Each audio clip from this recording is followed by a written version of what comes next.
So whilst some of us were nursing blisters and limping into town, somebody else was nursing mojitos in the main square and having a whale of a time.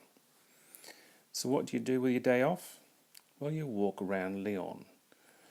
About 10 k's later, we visited the cathedral, the Parador, we'd taken photos of various statues, we walked up and down the riverbank, and eventually went back to where we were staying in the Airbnb for a bit of a rest.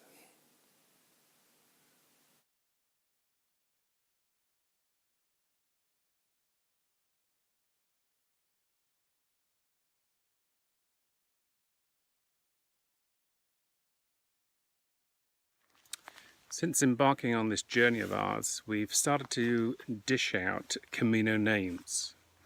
And it started on the very first night before we actually started walking.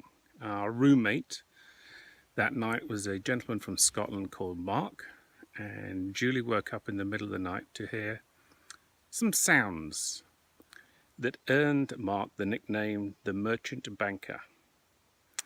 Then there was the Horse Whisperer, a young lady from the States, originally from somewhere like Romania, who was taking a selfie and the horse came up and bit her on the arm. Then there's Barbie and Ken, and her makeup bag was bigger than most people's backpacks. Then we have Leanne, our Canadian friend, who I've nicknamed Joy.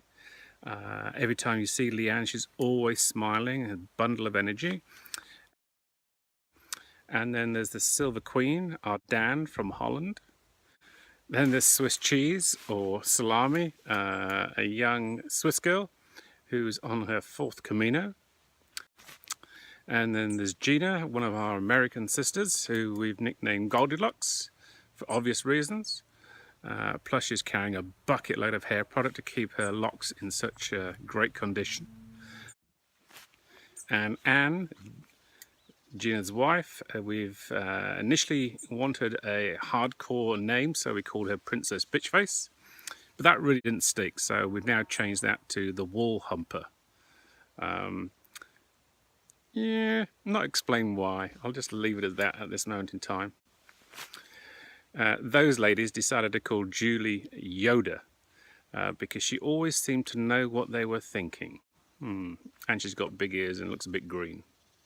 Me, they called the Gazelle for some stupid reason. They seemed to think that I was bounding up the initial hills and wouldn't rest and just kept more walking.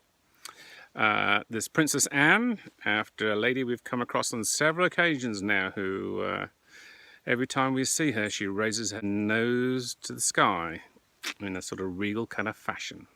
And there's Miss Tigger, who most likely started life as John from the Isle of Wight.